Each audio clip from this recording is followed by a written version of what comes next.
Story we've been talking about this morning and certainly been thinking about probably for the better part of a year. And it is an inspiring one, that I promise, as tomorrow will mark 1 year since the senseless and brutal tragedy in Newtown, Connecticut. However, remarkably then, some of the grieving families have found ways to heal and to step from their darkness and to give back to all of us after having lost so much. I had a chance to speak to a few parents whose strength and spirit will stagger.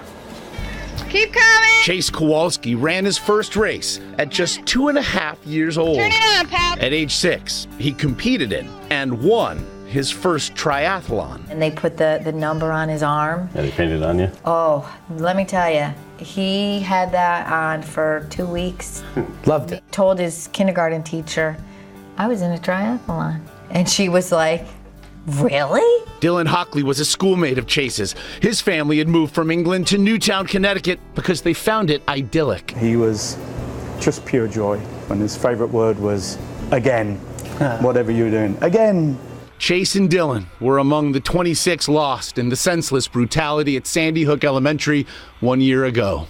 What was your experience on December 14th? On one level, there's what you're experiencing there in the location in the firehouse and physically unable to move as this information's being thrown at you.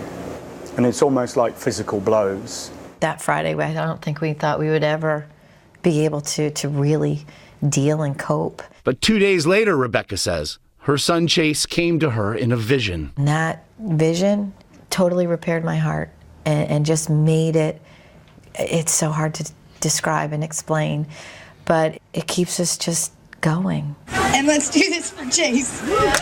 They created Race for Chase, a foundation in his memory to bond families together in a shared love of racing. People just show up, you know, they're present, they're here. And then they tell us, you know, I'm doing this for your son. I'm doing this because of your son. It's beautiful. Seems like you're seeing a good world out there. Yeah. For all the bad, there's a lot of good. Yep. As the chaos and heartbreak engulfed them, Dylan's father Ian turned to running as therapy and escape. It's putting one foot in front of the other. It's like getting up every day. We've got to get up every day for 365 days every year for however many years. What was it that you were carrying with you as you ran? So you get out on the road and it starts to get hard, and then just it hits you while you're training. And when that wells up inside you, it chokes you up for a moment and you almost feel like you have to stop. But then you punch through and you go on and you really know why you're doing it, and you can overcome anything then. Ian now runs with members of the foundation that he and his wife Nicole created, Dylan's Wings of Change, to raise awareness and funds for children with autism. Are you grieving still? I am.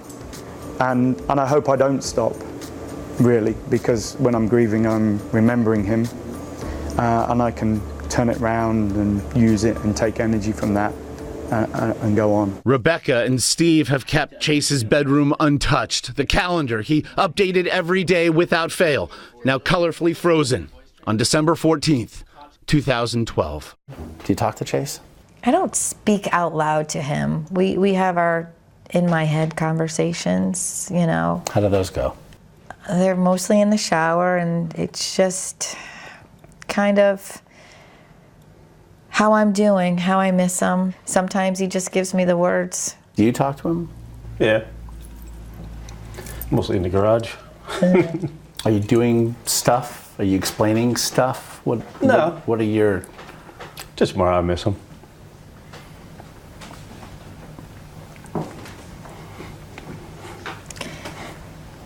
You weren't supposed to do that. When you look back at yourself a year ago, can you see how far you've come to now? I've changed direction from the person that was going this way and thought that was his route and that was his family's route. And it's like complete change of direction. And so I'm going to a new place now. What role, if any, does fear play in your life now? I don't do justice to his memory. That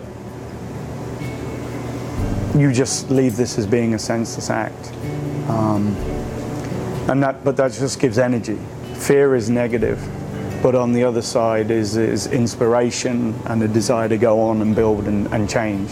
So you got to flip it round. Everything is about flipping emotions, not hate. No hate. Flip it over. The other side is love. Take that and build, because once you push the hate out, the love just flows in. And flows and flows. Dylan Hockley, you see him there. He was autistic. And it was he who was found in the arms of his teacher and friend, Anne-Marie Murphy.